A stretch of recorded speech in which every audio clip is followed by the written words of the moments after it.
10 minute കൊണ്ടൊരു snack ഉണ്ടാക്കാമെന്ന് പറഞ്ഞാൽ വിശ്വസിക്കാൻ പറ്റുമോ? എന്നാലും ഉണ്ടാക്കിക്കോ.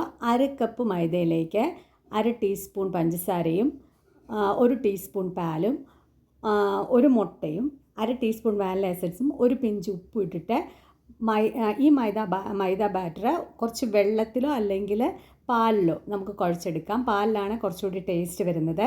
ഒരു ഇഡ്ഡലി മാവിൻ്റെ കൺസിസ്റ്റൻസിയിൽ നമുക്കിതൊന്ന് കുഴച്ചെടുക്കണം. കണ്ടോ, ഈ ഒരു കൺസിസ്റ്റൻസിയിലാണ് അത് വേണ്ടത്. കൂടുതൽ വെള്ളമായി പോകരുത്.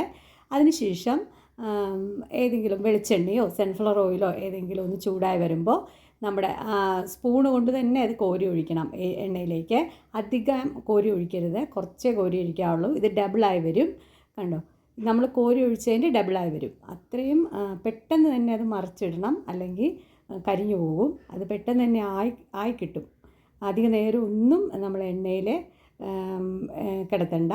അതേപോലെ തന്നെ ഇതിലെ വാനില എസൻസ് നിങ്ങളുടെ കയ്യിലില്ല എങ്കിൽ, ഇപ്പോൾ എല്ലാവരുടെയെങ്കിലും വാനില എസൻസ് ഉണ്ടാവണമെന്നില്ലല്ലോ, അപ്പോൾ നിങ്ങൾക്ക് ഏലക്കാപ്പൊടി ആ പഞ്ചസാര പൊടിക്കുമ്പോൾ അതിൻ്റെ കൂട്ടത്തിൽ 2 ഏലക്കായും കൂടി ഇട്ടിട്ട് ഒന്ന് പൊടിച്ചെടുത്ത് ചേർത്താൽ മതി.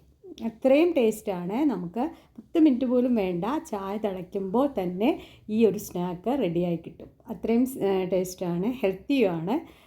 വേറെ ഒന്നുമില്ല ഇതിൻ്റെ അകത്ത്. അതുകൊണ്ട് തന്നെ എല്ലാവരും ഉണ്ടാക്കി നോക്കൂ.